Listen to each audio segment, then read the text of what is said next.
안녕하세요. 오늘도 사연살롱을 찾아주셔서 감사합니다. 저는 40대 가정주부예요. 젊은 시절부터 10년도 넘게 이어온 직업은 공인중개사고요. 공인중개사로서 용하다는 소리도 종종 들어왔어요. 용하다는 소리를 듣는다고 해서 땅값이 얼마나 오를지 아니면 떨어질지 점을 친다거나 하지는 않아요. 다만 다년간의 경험과 부단한 공부를 통해서 지적도를 보면 지금 이 땅의 시세는 어떻고 주변이 어떤 방식으로 개발이 되겠으니 땅값이 얼만큼 오르겠구나, 혹은 이러한 이유로 인해 개발이 어렵겠으니 땅값은 얼마나 떨어지겠구나 견적이 척 하고 나오는 편이죠. 일종의 진단을 내리는 것이라고 하면 이해가 편할까요? 아무튼 저는 위기에 빠졌던 시댁을 저의 이런 능력을 통해 구해냈답니다. 참 행복한 결혼 생활이었어요. 시아버지도 남편과 시댁 식구들도 모두가 인격적으로 훌륭한 사람들이었고요. 막내 며느리인 저를 무척이나 아껴주었어요. 저는 오랜 기간 있던 지병으로 건강이 좀 안 좋으셨던 시아버지의 재산을 도맡아 관리했었죠. 시아버지는 전문가의 손길이 꼭 필요할 만큼 대단한 규모의 땅 부자였거든요. 공인중개사인 저는 시아버지의 땅들을 관리하는 한편으로 유망한 지역에 재투자를 해가며 재산을 불려나갔어요. 당연히 그 재산을 혼자서 독차지하겠다거나 뭐 그런 생각은 없었어요. 이 좋은 사람들과 한 식구가 되어서 산다는 것만도 행운이었어요. 행복하기만 하던 어느 날 저와 시댁 식구들 앞에 뜻밖의 사람이 하나 나타나더군요. 남편과 연애할 당시부터 줄곧 죽었다고만 들어왔었기에 저 또한 진짜로 죽었다고만 생각했던 시모였어요. 참 이상한 일이었죠. 멀쩡히 살아있는 시모를 죽었다고 했던 남편과 시댁 식구들. 저희 결혼 10년 뒤에서야 나타난 시모. 무엇보다 가장 이상했던 점은 수십 년 만에 재회한 시모를 대하는 남편과 시아버지 그리고 시댁 식구들의 태도였어요. 명색이 부인이며 낳아주신 어머니인데도 남편과 시댁 식구들은 시모를 벌레 대하듯 대하는 것도 모자라 없는 사람 취급하더라고요. 천성이 궁금증을 참지 못하는 스타일이었던 저는 남편에게 넌지시 물어봤죠.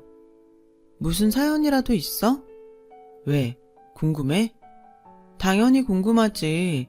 멀쩡히 살아있는 어머니를 나한테 다들 죽었다고만 했던 것도 이상한데 어머니는 또 수십 년 동안 소식도 없었다면서 며칠 여행 다녀온 사람처럼 행동하지를 않나.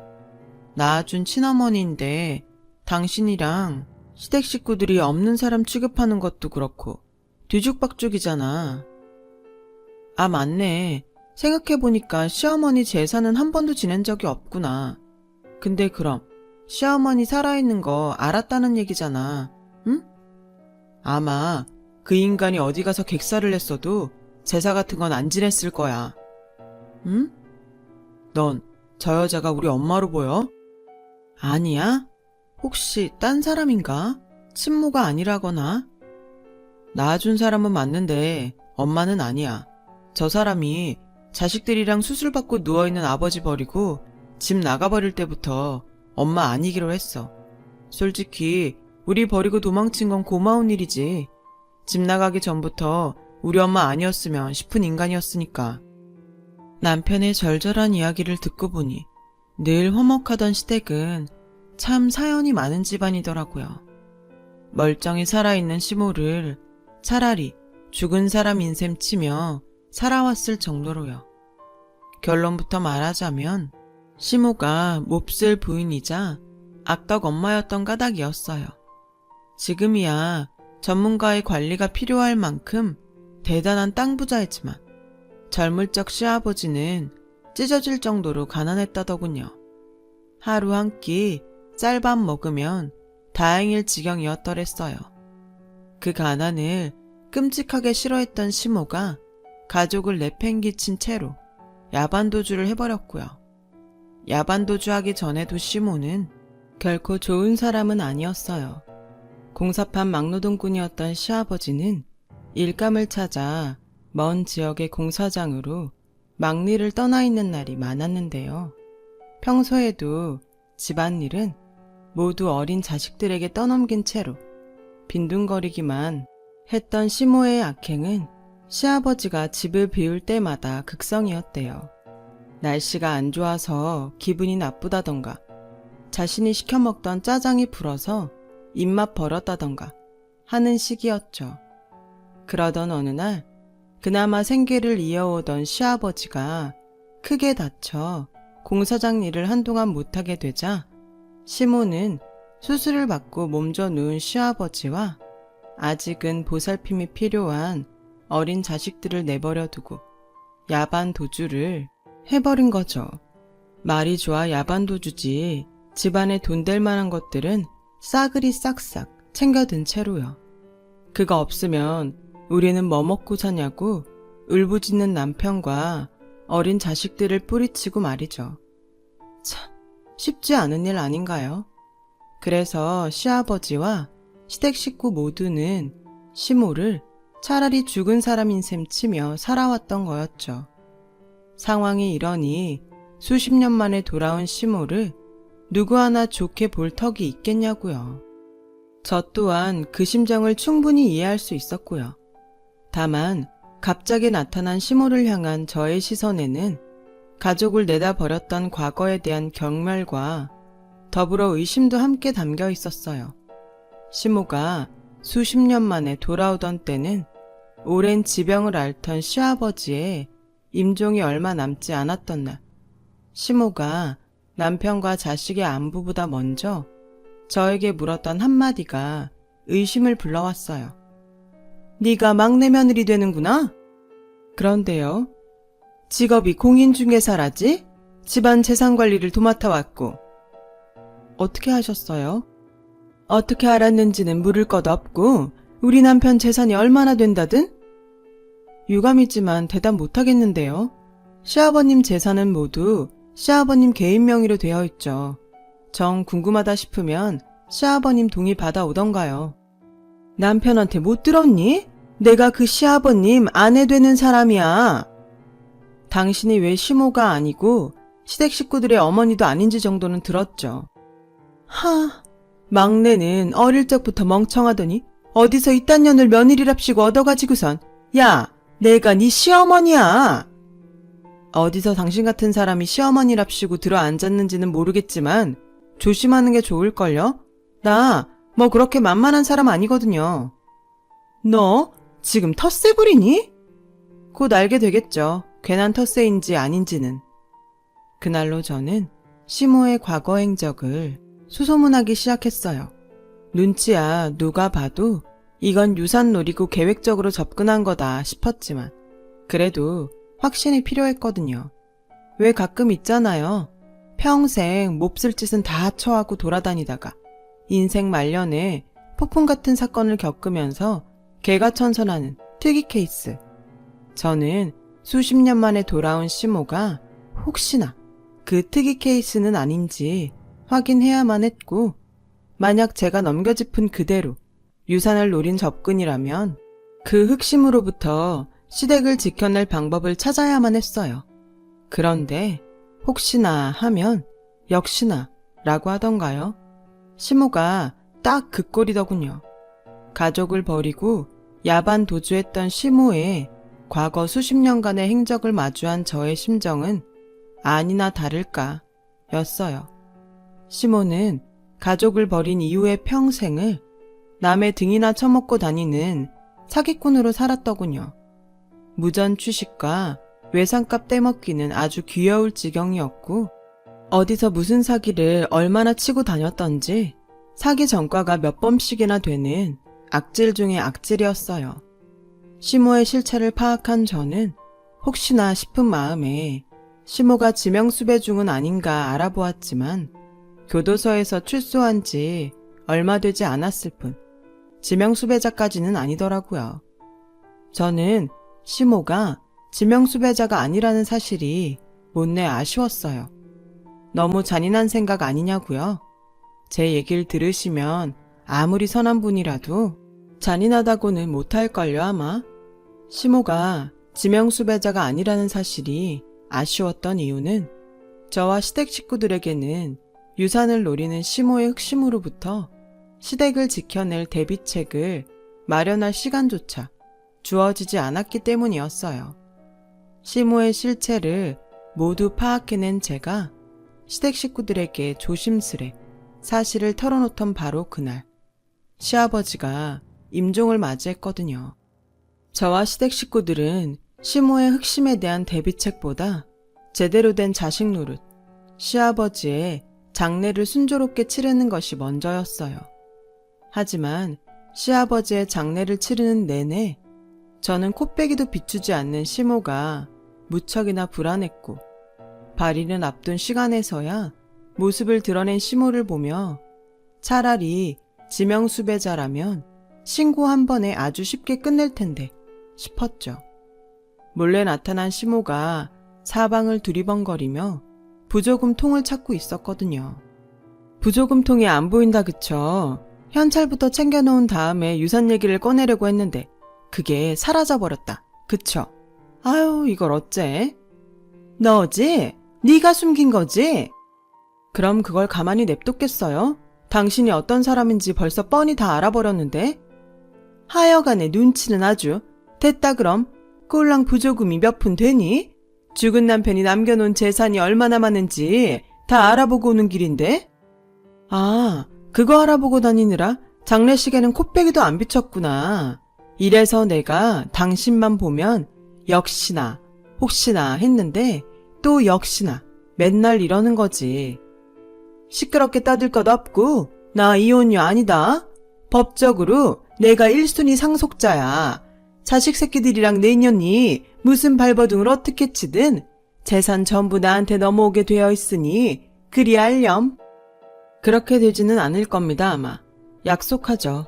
그쪽이 시아버님 부인이랍시고 챙겨갈 유산은 한 푼도 없을 거라고. 솔직히 털어놓자면 그때 제가 시모에게 던졌던 경고는 일종의 허풍이었어요. 시아버지가 몸이 안 좋으시긴 했지만 정말 갑작스레 임종을 맞이했기에 저와 시댁 식구들 모두는 시모의 흑심에 맞설 대비책을 마련해두지 못한 상황이었거든요. 그리고 이번에도 역시나 시모가 유산을 노리는 흑심을 본격적으로 드러내기 시작했어요. 시아버지의 대단한 유산을 독차지하기 위해 제일 먼저 한 일은 시댁으로 내용 증명을 보내는 것이었어요. 시아버지와의 혼인관계가 유효하다는 사실을 알리는 내용 증명이었죠. 사기 전과 몇 범이 되기까지 숱한 재판을 겪었던 만큼 내용 증명이 법정에서 자신에게 유리하게 작용할 수 있다는 사실을 누구보다 잘 알고 있었던 거죠. 그렇게 며칠을 술렁이는 남편과 시댁 식구들을 대신해 혼자 변호사 사무실을 여러 찾아다녔어요. 변호사들의 대답은 하나같이 이랬죠. 원한다면 시어머니에게 유산을 상속하지 않을 가능성은 있겠네요. 그렇다면 다행이네요. 방법은요? 재판을 해야죠. 시아버지와 시어머니의 결혼이 사실상 끝나 있음을 법정으로부터 인정받아야 하는데 그러려면 재판은 피할 수가 없겠어요. 쉽지만은 않겠네요. 그렇다고 봐야죠. 그래서 가능성이라고 말씀드린 거고요. 시아버님께서 이미 작고한 다음이라 더더욱 어려울 테고요. 아마도 어느 변호사를 만나도 마찬가지일 겁니다. 혼인관계와 상속 문제에 있어서만큼은 대한민국 법정이 그렇게 만만한 곳은 아니라서요. 한 가지 조언을 드리자면 이런 경우는 대개 적정한 선에서의 합의가 많이 이루어지고는 합니다. 그쪽이 법정 싸움보다는 심적 부담이 훨씬 덜할 테니까요. 그 적정한 선에서의 합의를 원하지 않는 상황이어서요. 재판이 결심이 서게 되면 다시 올게요. 시모와의 싸움이 쉽지 않을 것이라는 변호사의 소견들 그 소견을 전해 들은 남편과 시댁 식구들은 고민에 잠겼어요. 법이란 늘 국민들의 곁에 가까이 있는 것이라고는 해도 토지와 재산을 다루는 공인중개사인 저의 입장에서조차 법정 싸움은 무척이나 생소한 일인데, 더욱이 남편과 시댁 식구들 같은 일반 사람들 입장에서는 부담을 갖지 않을래야 않을 수가 없는 거잖아요. 그럼에도 남편과 시댁 식구들이 적정한 선에서야 합의가 아닌 법정 싸움을 향한 고민에 빠졌던 이유는 단 하나, 사람 같지도 않은 시모를 어머니로 인정하고 싶지 않기 때문이었어요. 그래서 저는 남편과 시댁 식구들에게 용기를 불어넣었죠. 우리가 뭐가 모자라서 그딴 수작질에 놀아나겠냐고요. 모든 부담과 짐은 막내 며느리인 제가 짊어질 테니 걱정 대신 믿음으로 맡겨달라고요. 그렇게 남편과 시댁 식구들은 법정 싸움을 각오하게 되었어요. 물론 저의 자신감이 근거 없는 자신감은 아니었어요. 단 하나의 분명한 확신이 있었죠. 시모에게는 유산을 독차지하기 위한 법정 싸움을 시작할 만큼의 여윳돈이 없으리라는 확신이었어요. 만약 변호사를 선임해 법정 싸움을 시작할 금전적 여유가 있었다면 혼인관계가 유효함을 알리는 내용 증명을 시모가 단독으로 보낼 이유도, 법정에서 불리하게 작용하리라는 것을 뻔히 알면서도 시아버지 장례식 부조금을 갈취하려 들었던 이유도 전혀 없을 테니까요. 그리고 이번에도 역시나 시모는 저의 생각에서 한치도 벗어나지를 않더군요. 변호사를 선임해 법정 싸움을 시작할 여유가 없다는 사실을 증명이라도 하듯이 건달 같은 남정네들 몇몇을 대동해서 시댁으로 쳐들어온 시모가 가구들을 부수는 등 유산을 내놓으라며 행패를 부리기 시작했어요. 그런 시모의 손에는 본인이 시아버지의 부인으로 등재되어 있는 주민등록 초본 한 장이 무기랍시고 덜렁 들려 있었죠. 참 가증스럽게도 말이죠. 봐라, 대한민국 정부가 증명한 주민등록 초본에도 내가 부인으로 되어 있지를 않니? 네, 그러시든가요. 알았으면 그놈의 태도부터 고쳐라. 시어머니 앞에서 네, 그러시던가요. 이게 어디서 소방 맞으려고? 글쎄요, 시아버님이 살아계셨으면 아마 이랬을걸요? 아픈 남편이고 어린 자식이고 다 내버려두고 집안에 돈 될 만한 것들까지 싹 훔쳐서 도망친 사람이 어디서 욕심질이야? 소방 맞으려고. 너 지금 이거 쫄려서 이러는 거 내가 모를까봐? 변호사들한테서 법적으로 내가 제1상속인이라는 소리 꽤나 들었던 모양이지 아마? 그러는 그쪽은 법원 수탁에 들락거렸답시고 법 좀 아는 모양입디다. 맞죠, 정과자님? 다 지난 일이야. 사람이 살다 보면 실수도 잠깐 할 수 있고 그런 거지. 정과가 몇 범이더라? 응? 그게 실수 잠깐이라고? 누가 그렇게 생각하는데? 당신 교도소 선배들이 그러나? 근데 우리 가족한테 당신은 딱 이거거든. 사기꾼, 범죄자, 정과자. 그리고 수십 년 만에 나타난 몹쓸 도둑. 야! 변호사들이 그럽디다. 법정 싸움을 거치면 당신과 시아버지의 혼인관계가 사실상 애저녁에 끝나 있었음을 증명한다면 유산 한 푼 주지 않을 수도 있겠다고. 법정 싸움이 얼마나 힘든 건지도 모르는 것이 말은 아주. 이건 확실하네요. 법정 싸움이 얼마나 힘든지 그쪽은 잘 알고 있다. 그리고 변호사를 선임해서 법정 싸움을 시작할 만한 돈이 당신에게는 없다. 그래서 지금 행패를 부리는 중이다. 재판은 어떻게든 피하면서도 유산은 받아가려고. 이게? 근데 우린 아니거든. 나 혼자만으로도 그깟짐 하나 짊어지기에는 충분하거든. 그러니까 명심해요. 더 험한 꼴 보기 싫으면 우리 가족들 앞에 다시는 나타나지 마. 그렇게 약속해준다면야 인심 써서 짜장면 한 그릇은 사드릴게. 삼선짜장 곱빼기로. 쟁반짜장도 괜찮고. 그래, 어디 너 죽고 나 죽어보자.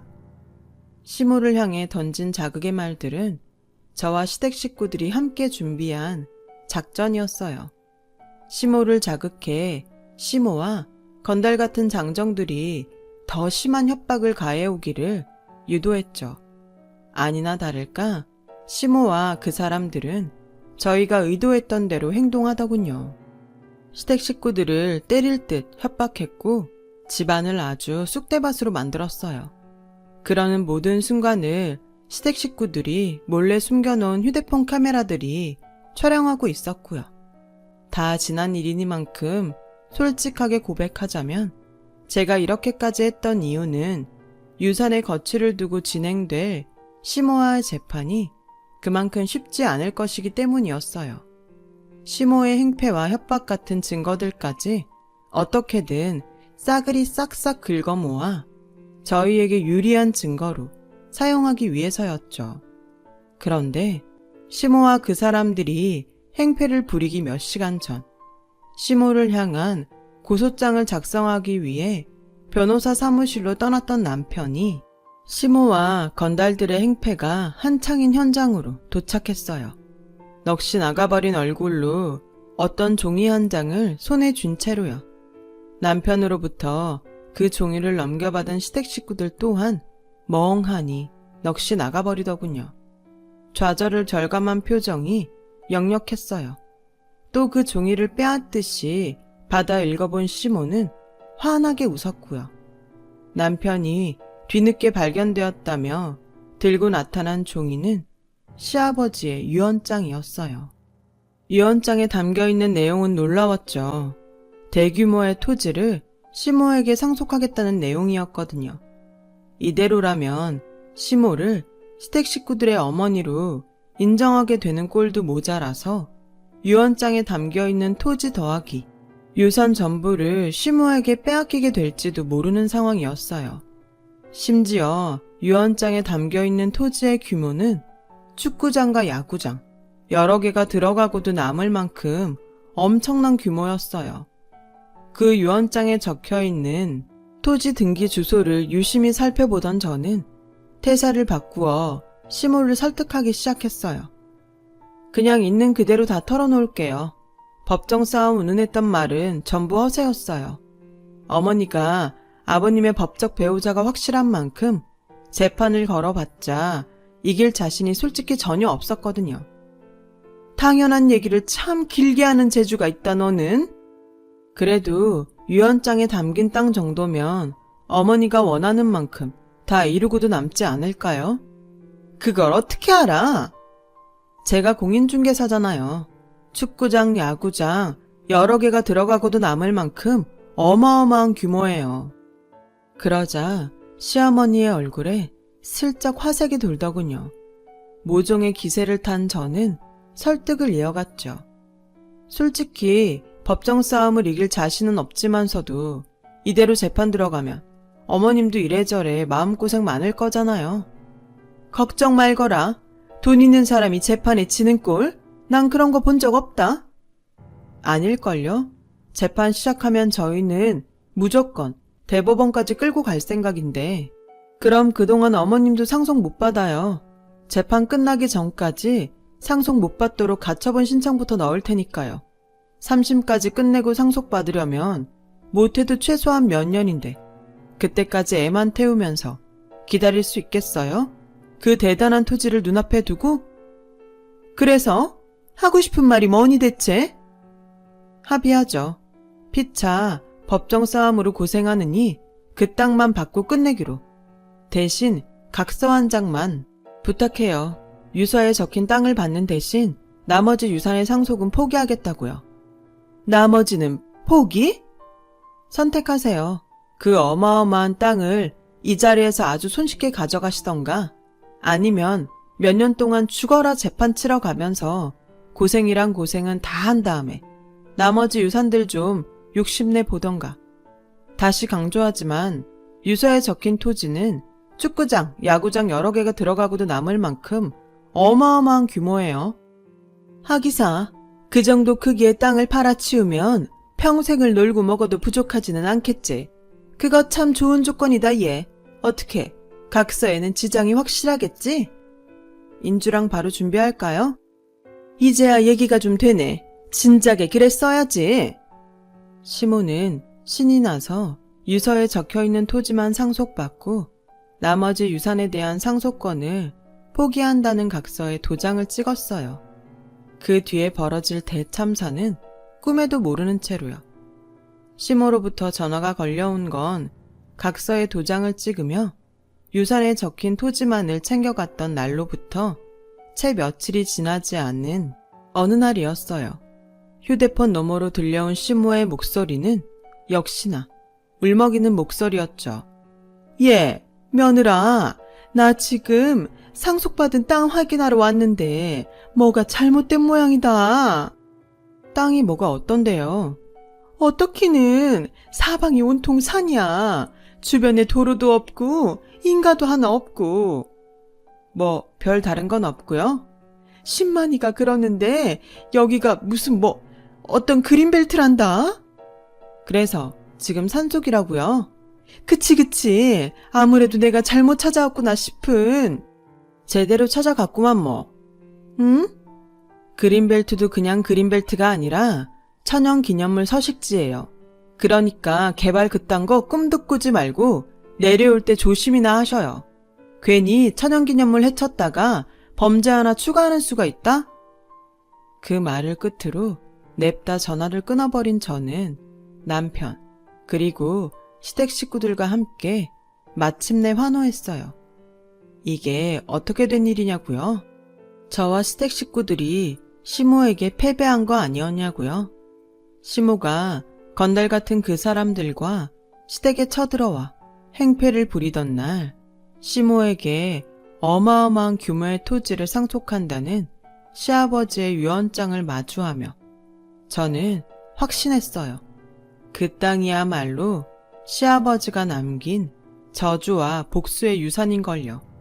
그 땅이 축구장, 야구장 여러 개가 들어가고도 남을 만큼 엄청난 규모의 토지였던 건 맞아요. 중요한 건 거기가 어떤 땅이냐 하는 거죠. 시아버지가 시모에게 남긴 저주와 복수의 유산은 강원도 어느 산골에 자리한 이어지는 도로 하나, 주변에 작은 마을 하나 없는 오지. 개발 계획은 지금껏 전혀 없었으며 앞으로도 결코 없을 그린벨트이자 천연기념물 서식지. 당연히 현재 시세는 똥값 그 자체인데다가 시세가 오를 가망 따위 또한 절대 존재하지 않는 똥땅 중에서도 최고급 똥땅. 시아버지의 재산을 다년간 도맡아 관리했던 저는 그 사실을 모두 알고 있으면서도 모르는 척 가짜로 애원까지 해낸 끝에 시모에게 다른 유산을 포기한다는 각서까지 받아내었던 것이었죠.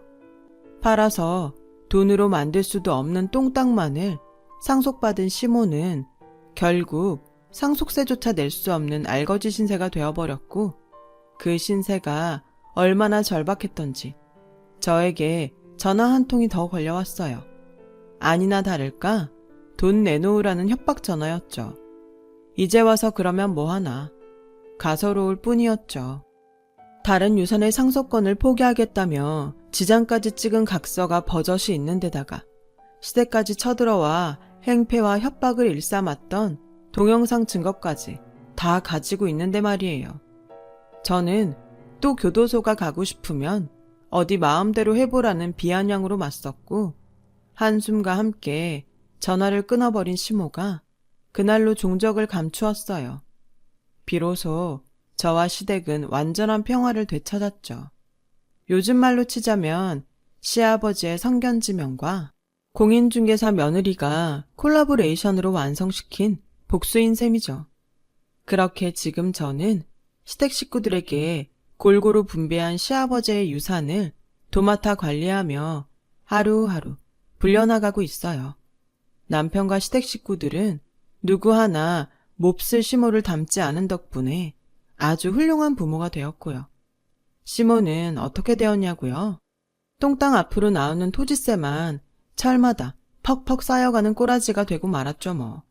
그 토지세와 여태껏 내지 못한 상속세까지 체납되어버린 채로 살아가고 있는 거죠. 어제는 시댁 식구와 다 같이 모여서 저녁 식사를 했어요. 참 하나같이 좋고 밝은 사람들이라는 걸 새삼스레 느꼈네요. 그래서 더더욱 시아버님이 보고 싶어졌어요.